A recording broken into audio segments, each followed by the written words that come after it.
বাজার থেকে একদম ফ্রেশ পাবদা মাছ নিয়ে এসেছি। তারপরে মাছগুলোকে কেটে ধুয়ে ভালো করে পরিষ্কার করে একটা ডালার মধ্যে নিয়েছি। এরপরে এখন আমি এই মাছগুলোকে হলুদ, মরিচ এবং লবণ দিয়ে ভালো করে মেখে নিব একটা একটা করে।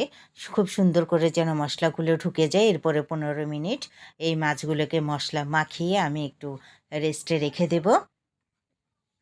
তারপরে ১৫ মিনিট পরে বের করে আমি তাওয়া গরম করে নিয়েছি। এরপরে একটা একটা করে এপিঠ ওপিঠ করে ভালো করে আমি পাবদা মাছগুলোকে একটা একটা করে ভালো করে ভেজে নিয়েছি। এরপরে মাছগুলোকে ভাজা হয়ে গেছে প্রায়। এখন আমি একটা প্লেটে তুলে নিচ্ছি প্রত্যেকটা মাছ। দেখতেই পাচ্ছেন ভাজাগুলো এভাবে করে আমি ভেজে নিয়েছি। এপিঠ ওপিঠ দুটো পাশে আমি ভেজে নিয়েছি। এখন এই তো সবগুলো আমার পিরিজে তোলা হয়ে গেছে। এখন আমি একটা পাত্রের মধ্যে মশলা কষিয়ে নেব।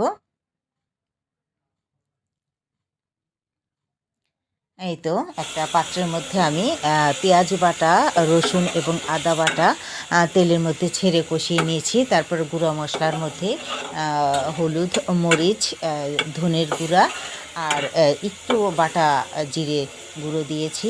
আধা চামচের থেকে একটু কম জিরে বাটা দিয়েছি। এগুলো সবগুলো তেলের মধ্যে দেখতে পাচ্ছেন, এই যে তেলের মধ্যে আমি ভালো করে কষিয়ে নিয়েছি। প্রায় ৫-৭ মিনিটের মতো আমি খুব সুন্দর করে কষিয়ে নিয়েছি। কাঁচামরিচটাও দিয়ে দিয়েছি একসঙ্গে। তো যাই হোক, মশলাটা আমার খুব সুন্দর করে কষানো হয়ে গেছে। এখন আমি সেই পাবদা ভাজা মাছগুলোকে মশলার মধ্যে ছেড়ে দিব কষানোর জন্য।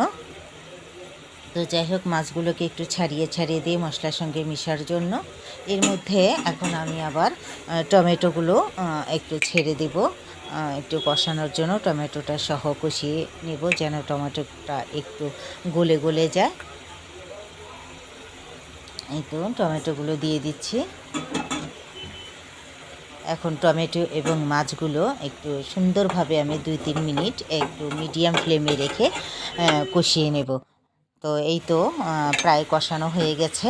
এখন একটু আমি সামান্য গরম পানি দিয়ে নিব, যেহেতু আমার মাছগুলো ভাজা ভাজা হয়ে গেলেই তো মাছগুলো হয়ে যায়। তো যাই হোক, আমি একটু গরম পানি দিয়ে নিব, একটু মিডিয়াম গরম পানি।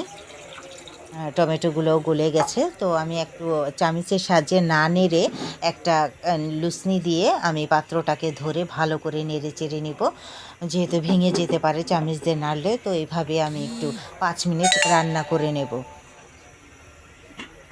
দেখতে পাচ্ছেন আমি ভালো করে নেড়ে দিয়েছি। এখন ৫ মিনিটের জন্য ঢেকে দিয়েছি। তারপর এই ঢাকনা উঠিয়ে দেখলাম আমার রান্নাটা একেবারে পারফেক্টলি ডান। আজকে আমার ধনেপাতাটা শেষ হয়ে গেছে, আমি ধনেপাতাটা দিতে পারলাম না। শীতের মধ্যে ধনেপাতা দিয়ে খেতে খুবই ভালো লাগে। তো যাই হোক, আমি একটা প্লেটে বেড়ে ফেললাম। তো পাবদা মাছ টমেটো দিয়ে ভুনা করে রান্না করলাম। তো বন্ধুরা, কেমন লাগলো? যদি ভালো লেগে থাকে তাহলে অবশ্যই আমার পেজটি ফলো করবেন এবং ইউটিউব চ্যানেল থেকে দেখলে আমার চ্যানেলটি সাবস্ক্রাইব করবেন।